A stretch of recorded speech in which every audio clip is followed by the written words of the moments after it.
Hai, nama saya Siti Aifa Eng, nombor metrik PP24110202. Saya akan menunjukkan langkah-langkah mengimport data mentah daripada Microsoft Excel ke dalam IBM SPSS Statistik. Jadi ini merupakan data mentah yang diperoleh daripada latihan tutorial individu. Setiap laju mewakili pemulih ubah, manakala setiap baris ini mewakili seorang responden. Jadi seterusnya saya akan mengimport data Excel ini ke dalam SPSS. Jadi saya memilih Open Data untuk membuka file Excel.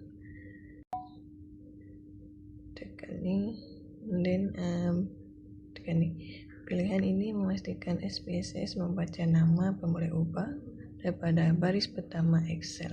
Oke, dan tunggu. Jadi data telah berjaya diimport ke dalam SPSS dan dipaparkan dalam data view. Jadi dalam variable view kita boleh melihat nama dan jenis pemulih ubah.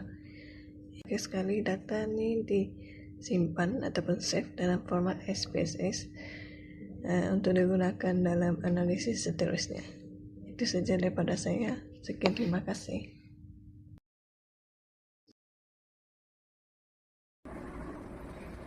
Assalamualaikum dan salam sejahtera. Saya Nurul Wahidah binti Rozen, BP 24110066.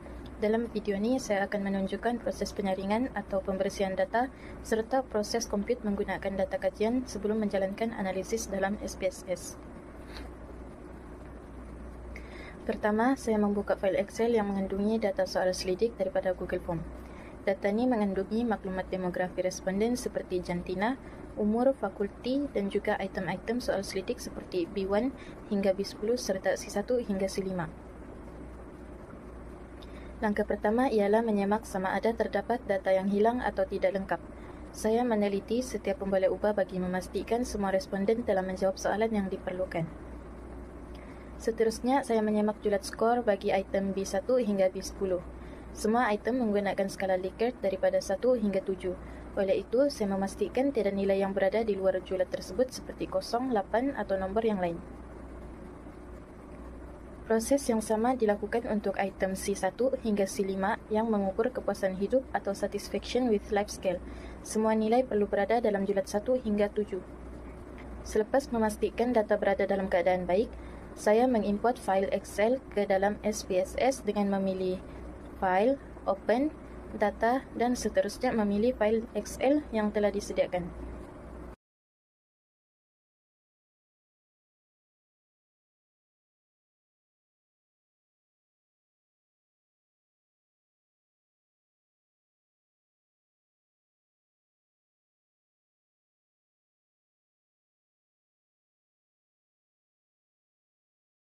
Untuk memastikan tiada ralat semasa kemasukan data, saya akan menjalankan analisis frekuensi.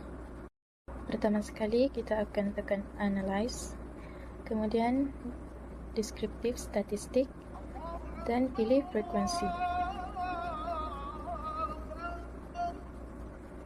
Kemudian masukkan semua variabel ke dalam kotak satu persatu.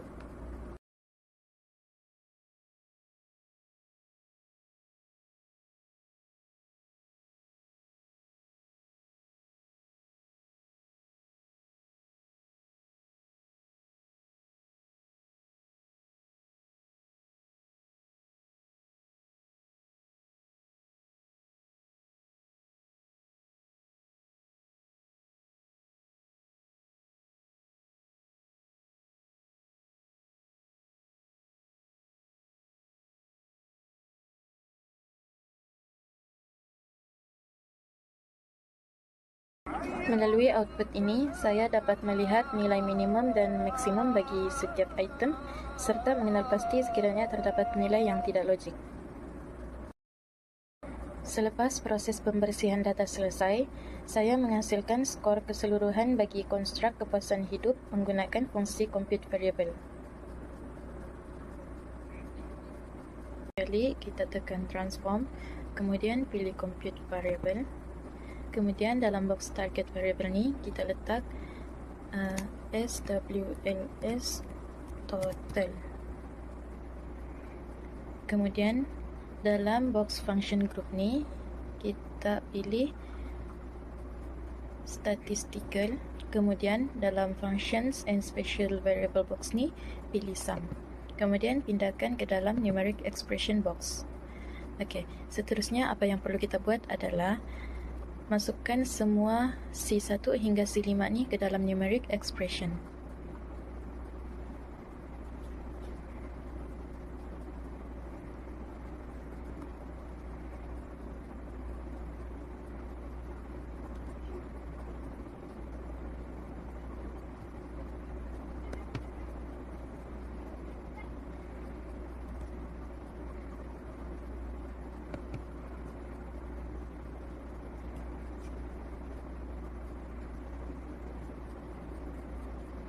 Okey, selepas sudah masuk semua, kita tekan OK.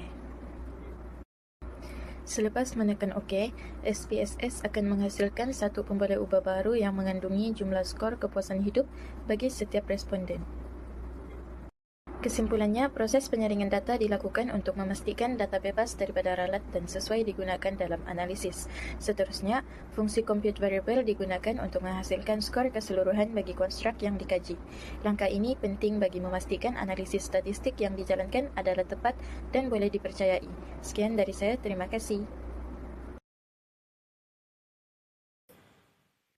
Salam sejahtera, nama saya Adelina Jemajilang, nombor matriks BP24110142. Saya akan teruskan lagi di bagian 3.3, yaitu cara menjalankan analisis statistik deskriptif menggunakan IBM SPSS Statistik. Jadi, analisis statistik deskriptif ini meliputi kekerapan, peratusan, purata, dan sisihan piawai bagi pemboleh ubah, jantina, umur, fakulti, program pengajian, tahun pengajian, dan nama universiti. Sebelum memulakan analisis statistik deskriptif ini, pastikan data sudah diimport ke SPSS seperti yang telah saya paparkan dalam skrin ini. Saya juga memastikan data sedia yang ada ialah 77 responden yang kami telah kutiplah. Pertama sekali, kita tengok di bagian atas, cari analyze, kita tekan deskriptif statistik dan tekan frekuensi. Satu kotak dialog akan muncul dan saya akan pilih semua pemboleh ubah kategori yang dipilihlah, yaitu jantina, umur, fakulti, program pengajian, tahun pengajian, dan nama universiti. Lepas tu kita tengok kanan, tekan statistik. Di percentile values, kita tekan quartiles, dan di bagian kanan, yaitu central tendency, kita akan pilih mean, median, dan mode. Kemudian di bagian bawah, yaitu dispersion, kita pilih standard variation, variance, range, minimum, dan maximum, dan tekan continue. Kemudian tekan charts, kita pilih histogram, dan tekan show normal curve on histogram. Barulah kita boleh continue dan OK. Nanti ia akan keluar sebuah output untuk analisis deskriptif saya lah. Dalam statistik, ia akan menunjukkan semua yang kita pilih itu, yaitu mean, median, mode, standard variation, variance, range, minimum, dan maximum. Kemudian di bawah itu merupakan frekuensi table untuk jantina, umur, fakulti, program pengajian, tahun pengajian, dan nama universiti lah. Di bawah lagi merupakan frekuensi untuk chart histogram saya lah. Ada jantina, umur, dan tahun pengajian. Itu saja daripada saya untuk menjalankan analisis statistik deskriptif. Sekian dan terima kasih. Salam sejahtera semua, nama saya Eva Gladisa Alfonso Junior, nombor matriks BP24110210. Jadi, saya akan terangkan cara untuk mencari data output bagi one-way ANOVA di SPSS.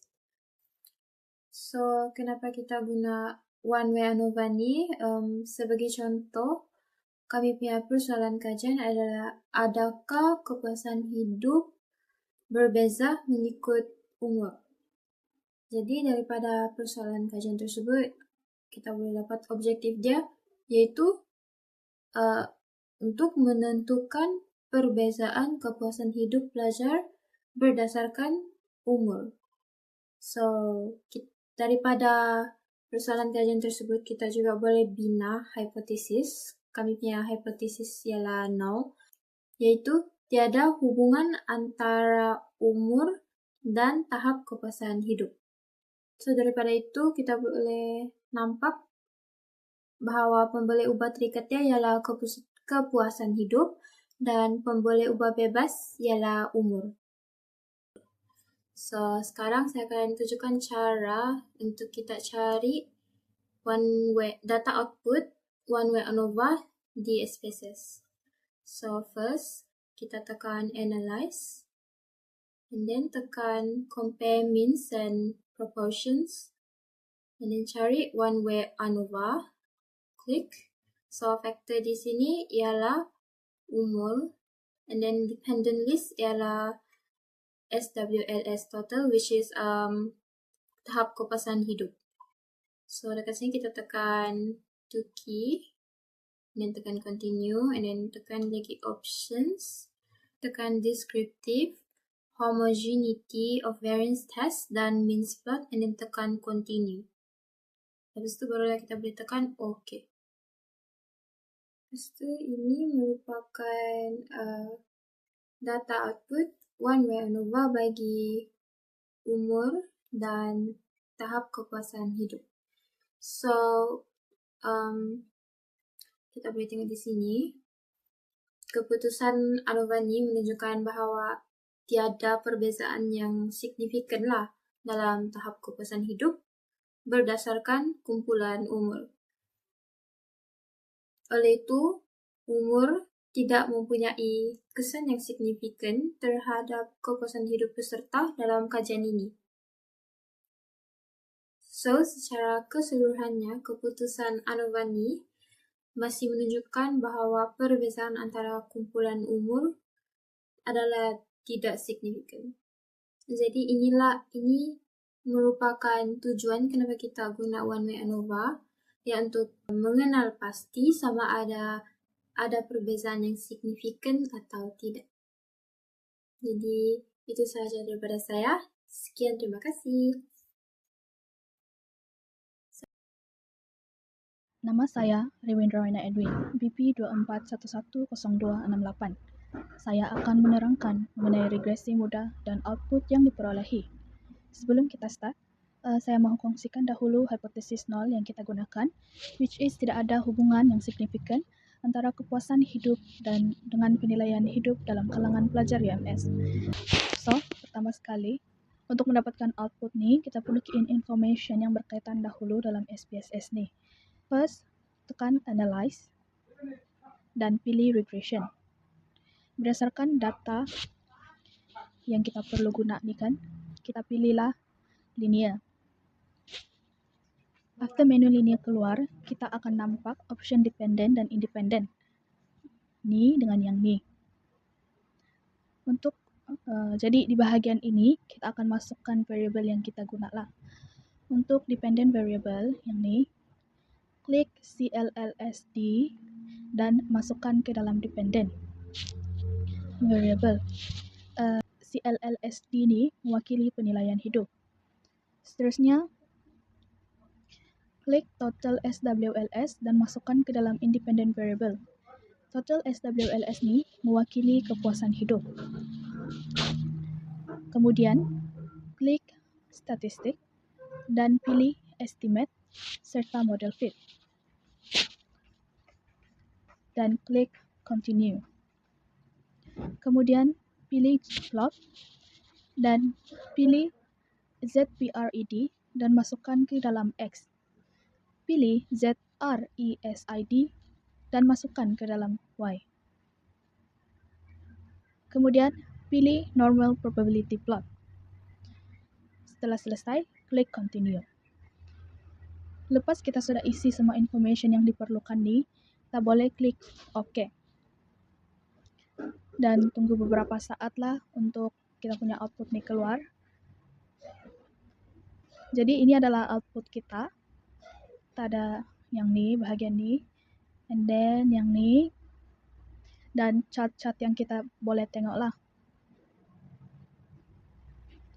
Berdasarkan output yang kita dapat nih, jadi kita bolehlah buat kesimpulan, dan untuk output nih, kesimpulannya adalah seperti berikut.